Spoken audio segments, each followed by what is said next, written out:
Sir, sir, ano po yung narinig namin? Sir, sabi naman po kung totoo yun. Ladies and gentlemen, gusto kong humingi ng paumanhin sa nangyaring gulo. I will not be entertaining any questions right now. Nakikiusap po ako na sana hayaan na lang muna natin si Miss Destiny Rose. Huwag niyo sana siyang husgahan agad.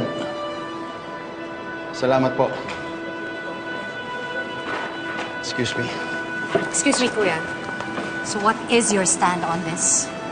I don't owe you nor anyone an explanation. Excuse me, Kuya, sa ibang tao, you don't owe them anything. But to me, I am your sister. You owe me the truth. Hindi mo ba alam kung anong implication nito sa kumpanya natin? Hindi mo ba alam ang implication nito sa kumpanyang pinangangalagaan mo ng matagal na? Wala akong pakialam sa sasabihin ng ibang tao. I don't care kung ikasira ito ng kumpanya.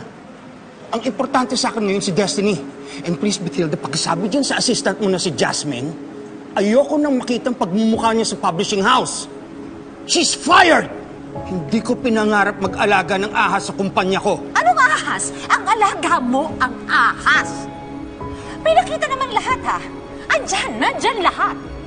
Siya ang hindi nagsabi ng totoo. Siya ang ahas. Do you know why I'm doing this? Kung bakit ko siya pinaprotektahan, kung bakit ako nag-worry sa kanya?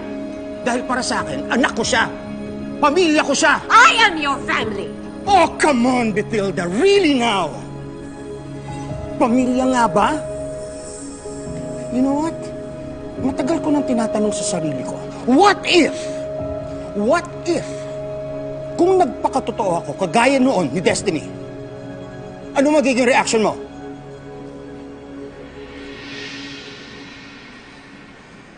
Now I know the answer.